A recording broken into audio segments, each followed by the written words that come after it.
बात करने के लिए लॉगिन करें www.astrotak.com।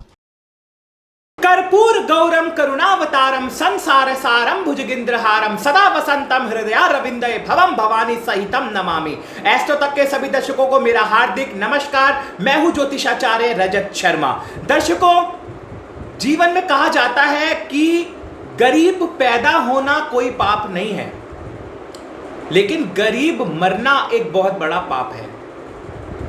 इस समाज के अंदर हर एक व्यक्ति चाहता है कि वो अपने जीवन में तरक्की करे। हर एक व्यक्ति चाहता है कि वो अपने जीवन में धन कमाए, भौतिक सुख सुविधाएं उसके पास हो। हर एक व्यक्ति चाहता है कि वो अपने जीवन में तरक्की करे।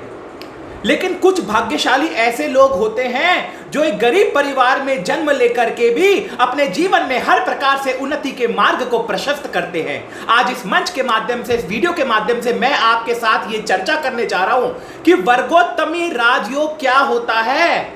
अगर वो एक गरीब बच्चे की कुंडली के अंदर मौजूद होता है तो बड़े होकर के वो बच्चा कैसे अमीर बन जाता है, इसके बारे में आज हम चर्चा करेंगे। बहुत अच्छी चर्चा है। मैं आपको बहुत गूढ़ रहस्य बताने जा रहा हूं।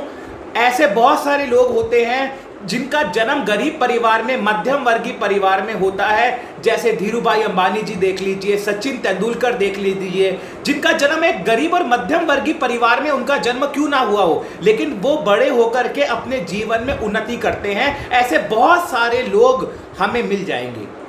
लेकिन आपने कभी सोचा है कि उनकी कुंडलियों में ऐसा क्या खास होता है जिसकी वजह से वो इतने बड़े लेवल पर पहुंच जाते हैं? आज मैं आपको बताता हूं।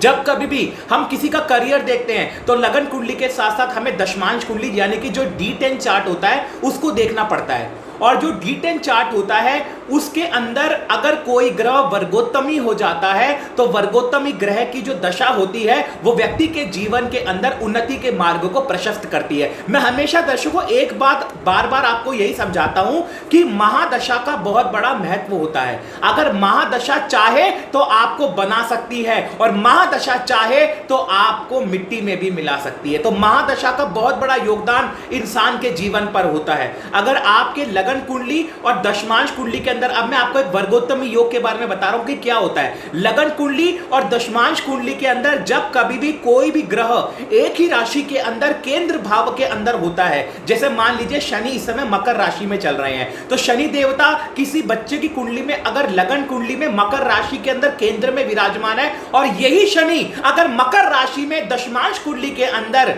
केंद्र में विराजमान होंगे, यानी कि राशि एक ही है, मतलब लगन कुंडली में भी उसी राशि में हो और दशमांश कुंडली में भी उसी राशि में हो और दोनों कुंडलियों के अंदर वो ग्रह केंद्र के अंदर हो। केंद्र कौन सा होता है?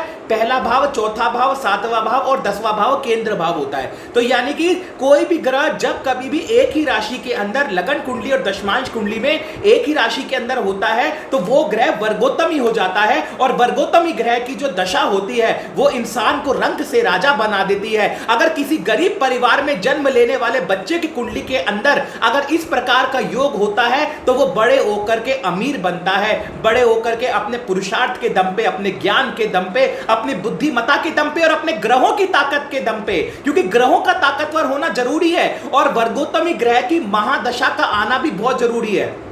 दर्शकों, mahadasha is a most important point. I always say this thing.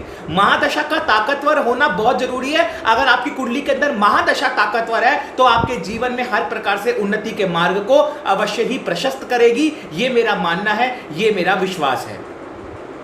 दर्शकों, बहुत सारे ऐसे बच्चे हैं जो सरकारी पद पर जाना चाहते हैं। बहुत सारे ऐसे बच्चे हैं जो सरकारी नौकरी या उच्च पद पर जाना चाहते हैं। ऐसे लोगों की कुंडली के अंदर, अगर ऐसे बच्चों की कुंडली के अंदर अगर शनि मजबूत है और सूर्य मजबूत है, ये दो ग्रह ऐसे होते हैं जो व्यक्ति के जीवन के अंदर उसे प्रशासनिक अधिकारी बनाते हैं। अगर इनमें से अगर शनि वर्गोत्तमी है और सूर्य के साथ उसका संबंध है और शनि देव की महादशा चल रही है या सूर्य देव की महादशा चल रही है, ऐसे टाइम पे जब बच्चा प्रशासनिक अधिकारी बनने का पेपर देता है तो यकीनन उस बच्चे का सिलेक्शन सरकारी नौकरी में होगा। यकीनन उस बच्चे का सिलेक्शन उन्नति शास्त्र में होगा। वो बहुत आगे बढ़ेगा और बहुत बड़ा IAS IPS ऑफिसर जरूर बन सकता है, ऐसा मेरा मानना है। अगर आपकी कुंडली में शनि ग्रह और सूर्य ग्रह मजबूत है और इन दोनों में से कोई एक ग्रह वर्गोत्तमी है तो आप ये समझ लीजिए उस ग्रह की अगर दशा आएगी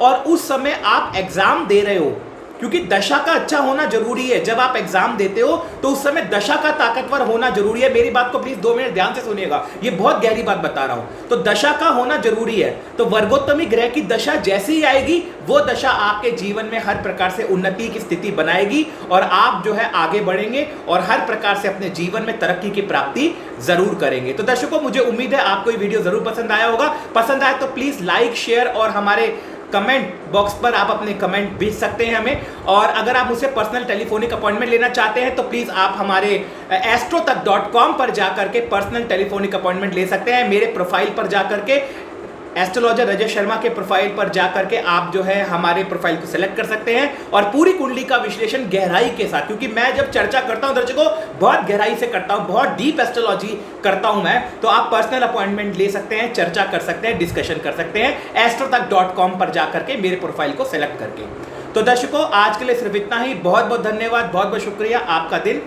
शुभ रहे।